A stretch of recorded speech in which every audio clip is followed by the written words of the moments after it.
Okay, okay.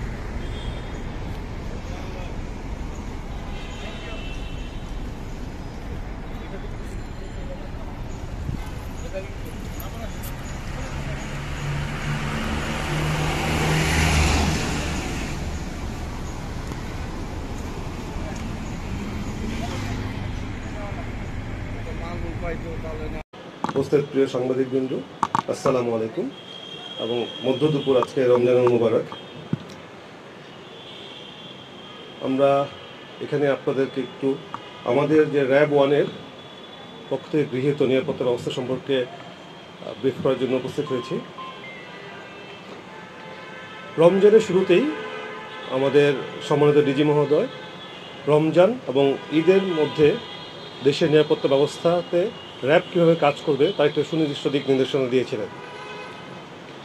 সেটারই পর্যায়ক্রমে RAB 1 তার দায়িত্বপূর্ণ এলাকাতে আমাদের সর্বসাধারণের নিরাপত্তা নিশ্চিত কল্পে 3টি ধাপে কাজ করেছে। প্রথমত, রমজানের সময়তে রমজান সময়কালীন যে সময়টা ছিল এখনও চলতেছে, আমাদের রোবাস্ট প্যাট্রোলিং ছিল। একই সাথে আমরা রাতে মোবাইল চেক পয়েন্ট তৈরি করেছি এবং সাদা পোশাকে বিভিন্ন বিপণী বিতান এবং জনসমবহুল যেসব স্থান ছিল বিশেষ করে সে সকল স্থানে গোয়েন্দা তৎপরতার মাধ্যমে অপরাধীদেরকে নিবৃত্ত করার চেষ্টা করা হয়েছে। আমরা চুরি, ছিনতাই, ডাকাতি এবং রমজানের সময় ঈদ উপলক্ষে যে ধরনের অপরাধ সংঘটিত হয় সেই ধরনের অপরাধকেই প্রথমেই আমরা নিয়েছিলাম যে দমন করব। সেই প্রেক্ষিতে আমরা গত রমজান মাসের মধ্যে প্রায় 30 জনের মতো ছিনতাইকারীকে বিভিন্ন জায়গা থেকে গ্রেপ্তার করেছি। একই সাথে মোবাইল কোর্ট পরিচালনা করা হয়েছে, যার মাধ্যমে ভেজাল খাবার এবং অন্যান্য অনিবন্ধিত যে সকল ইনস্টিটিউশন বা দোকান রয়েছে সেগুলোকে জরিমানা করা হয়েছে। পরবর্তীতে আপনারা সবাই জানেন এবার ঈদের ছুটির অনেক লম্বা এবং গত বৃহস্পতিবার থেকেই আমাদের অফিসিয়াল ডে যদি বলি সরকারি এবং বেসরকারি অনেক অফিস অর্গানাইজেশন বন্ধ হয়ে গিয়েছে। তো আমাদের প্রাণপ্রিয় ঢাকার যারা বাসিন্দা রয়েছেন পরিবারের সাথে ঈদ করার জন্য ঢাকা থেকে তার নিজের গ্রামের বাড়ি বা ঢাকার বাইরে বিভিন্ন জায়গায় গমন করেছেন। সো তাদের যে যাত্রা সেই যাত্রাটাকে নিরাপদ এবং নিরাপত্তা চাদর ঢেকে রাখার জন্য আমাদের 2টি কন্ট্রোল পয়েন্ট করা হয়েছে। একটি ঢাকা একটি বলবো যে প্রবেশ মুখ বলেন বের হয়ে যাওয়ার মতো উত্তরা, সেখানে আমাদের একটি কন্ট্রোল পয়েন্ট রয়েছে, যার মাধ্যমে ঢাকা থেকে যারা ঈদের ছুটি কাটাতে ঢাকার বাইরে গিয়েছেন তাদের নিরাপত্তা কল্পে বলবো যে সচেষ্ট ছিল র্যাব 1।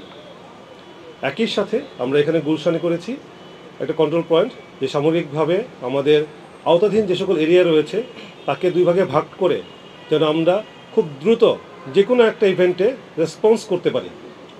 নিরাপত্তার জন্য, নিরাপত্তা দেশে আমাদের ঢাকাবাসী নিরাপত্তা দেওয়ার জন্য সেই কার্যক্রমের জন্যই আমরা আলাদা আলাদা 2 কন্ট্রোল পয়েন্ট করেছি, যার মাধ্যমে আমরা সচেষ্ট রয়েছি যেন ঢাকাবাসী নিরাপদে সুন্দর একটা ঈদ পালন করতে পারে। এক্ষেত্রে আজকে আমাদের সম্মানিত ঢাকাবাসীর কাছে কয়েকটি রিকোয়েস্ট রাখবো। যেহেতু এই ঈদটা অনেক বড় ছুটিতে পড়েছে, ঢাকার থেকে অনেকেই, আমাদের সম্মানিত ঢাকাবাসী যারা আছে অনেকেই দেশের বাইরে ঈদ করতে গিয়েছেন, তাদের বাসা অর্গানাইজেশনগুলো খালি রয়েছে।